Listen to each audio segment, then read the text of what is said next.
welcome to this NMC OSCE tutoring video. My name is Hannah. I am a registered UK nurse of 20 years and a University UK lecturer 7 years, and I've been an NMC OSCE programme lead. And I am sharing with you some educational videos to help you prepare and study for your NMC OSCE exam. Obviously a really difficult exam with a really tough first-time pass rate. So I'm hoping this information can help you.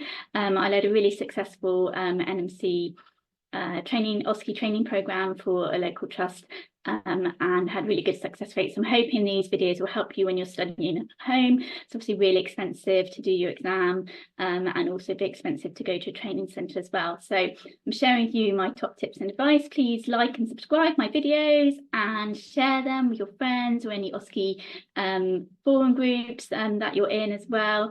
And today I'm going to talk about the removal of the catheter, urinary catheter, quite a relatively straightforward skill. And just before we start, I wanted to show you the catheter here. So this is the key thing with this station is to make sure you put your syringe on the port here, which has got the plastic ring. So this is the port which connects to the balloon, okay, which has got the 10 mils of water in. And it's important you connect your syringe to the right port in the station, and you don't connect it to the sampling port where you would take your specimen of urine in that station, okay. And sometimes this gets mixed up with nerves and things like that. So this is the port you want to put your syringe onto, and you want to withdraw the 10 mils, which should be stated in your scenario, okay, before you withdraw the catheter. So that's one of my top tips here, is make sure you identify the right port. Removal of a urinary catheter then. So this is an 8-minute clinical skills station, and you have to safely and correctly remove the patient's catheter, and you need to give the correct post-procedure advice. And I've put that in as a key point really because it can often get forgotten and is a critical fail. The equipment you will need will just be your 10 ml syringe. And if you can get some gauze and some saline, that's good to have, so you can just clean the patient's genital areas after you remove the catheter. This is because you can get urine on the skin, and if you left it there, that would cause the patient's skin to become sore. So that's the rationale behind that. You will need your gloves and your apron. And again, I've just put a picture there as well, so you can just see that that is the sampling, not the sampling port, that is the port where you are going to connect your 10 ml syringe to deflate that balloon to remove the catheter. And normally you'll have the catheter bag attached to the catheter as well. So no documentation in order for you that you need to write anything down in the station, but you will have your scenario. And I've highlighted the two important bits of information on the scenario. One is you need to identify how many mils of water is in the catheter balloon, because when you deflate that balloon, you need to make sure you get back the same amount as what is written on the scenario, and that you verbalise you have withdrawn that amount. And just the post-procedure advice, so it's always really important to read your full scenario and any information, because it is asking you there for that post-procedure advice. So how would I break this station down? So I'd break it down into those key principles and make sure we include explaining the procedure, gaining consent. And I also add in here discussing with the patient about those post-catheter complications, and I'll talk about those. Then I'm going to collect and prepare my equipment. Then I'm going to remove the catheter using a clean technique. I'm going to dispose of my waste and any equipment, and I'm going to give that really important post-procedure advice to the patient. And then, like with all our stations, just checking the patient's comfortable, hasn't got any questions, and ending that station professionally. So starting station, so exactly the same key principles. Make sure it's safe. We need to ensure privacy and dignity because we're going to be exposing the patient to remove the catheter.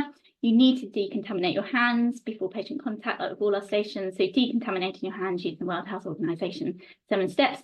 Going to introduce yourself, with hello, my name is. Your ID checks might already be done, and that might be stated in your briefing, in which case you wouldn't need to repeat those. However, if they haven't been stated, it is really good practice that you do repeat your ID check. So you're making sure you're doing the right procedure on the right patient, because if you remove a catheter on the wrong patient, then there's obviously quite significant consequences with that. The risks of reintroducing another catheter if it wasn't meant to come out, and risk of infection and trauma and things like that. Okay, so be really clear whether your ID checks have been done, and if they haven't, you will need to do your ID checks. Explain the procedure and gain consent. So explain to the patient that you've come to remove the catheter, and that you need to inform them of some of the potential post-catheter symptoms. And it's important you do this as part of your consent process so they understand the procedure so they can give valid consent. So those are, your post-catheter symptoms are urgency, frequency and discomfort. And this is often caused by irritation of the urethra by the catheter. And that's a really key part of the marking criteria. So you do need to verbalise those post-catheter complications. And like with all our stations and in practice, we just make sure the patient is comfortable before we proceed. Then we're going to go and get our equipment. So quite simple for this one, we need a 10 ml syringe, and we need to make sure that's, the packaging is intact and it's clean. Like I said, some gauze and some saline to clean the patient afterwards. You might have an Inco pad. Sometimes people put an Inco pad down underneath the patient to collect any urine as well, and that's absolutely fine. And you need your PPE, so your apron and your gloves. So to remove the catheter, you need to verbalise and check the amount of water which is in the balloon, and that's from your scenario. So if your scenario says there's 10 ml in the balloon, you need to verbalise the examiner that there's 10 ml in the balloon, and that is what you are going to aspirate before you withdraw that catheter. You need to decontaminate your hands before you put on your apron and then your gloves. Just expose the patient as little as you need to in order to get to the catheter hub.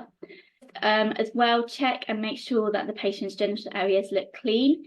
And you just really, for this scenario, just need to say that they look visibly clean. And if they weren't, then you would need to clean those. But most of the time, they're visibly clean. So just verbalise that the area and the genitals are visibly clean. You are going to attach the syringe to the port. Okay, so you attach your syringe to the port, and you're going to draw back your 10 ml. Just ask your patient to breathe in and out as normal. And when they next exhale, so next breathe out, just gently and firmly with continuous traction, remove the catheter in one movement. Then your catheter should be out, okay? If it's sticking or not coming out at all, then you haven't deflated the balloon enough, okay? So don't keep pulling on the catheter. Just go back and double check you've removed all the water out of the balloon. Pick up all your waste immediately, so your catheter will be attached to your catheter bag, and that all goes into the clinical orange waste. Remove your gloves and then your apron, and then decontaminate your hands using the World Health Organization 7 steps. You've been in contact with bodily fluids, so you must do your hand hygiene after taking off your gloves. And then this is a really important part, is to give that post-procedure advice. So you're going to ask the patient to try and drink 2.5 litres of water a day and do some gentle exercise, and then ask the patient to inform you when they first pass urine. This isn't in the marking criteria, but it is quite an important point when you remove someone's catheter, because they can go into urinary retention and not pass any urine. So you do want to ask that patient to let you know once they've passed urine. And also, if they're having a lot of discomfort and unable to pass urine, you also need to know. And then just finish your station off. So check your patient's comfortable, doesn't need anything, hasn't got any questions. If you're in a hospital setting, just ensure they've got the pull bell and know how to press it if they need assistance. If you're in a community setting taking out a catheter, you need to make sure they've got their GP telephone numbers in case there are any problems. And then finally, just finish your station with your final hand decontamination using the World Health Organization 7 steps. My top tips then for this station are to ensure you read the scenario and know how much water is in the balloon. Don't forget to explain your post-catheter complications, so urgency, frequency and discomfort, and do that at the beginning as part of your consent procedure. Make sure you attach that syringe to the catheter balloon port and not the urine sample port. Verbalise and remove the correct amount of water from the balloon, and verbalise that post-procedure advice, so drinking 2.5 litres of water, doing gentle exercises, and informing you when they pass urine. Often forgotten and is a critical fail. So I hope you found that video helpful. Like I said, share my videos, like and subscribe. Thank you for the comments that are coming in, it's great. And if I can answer any queries on those, I will.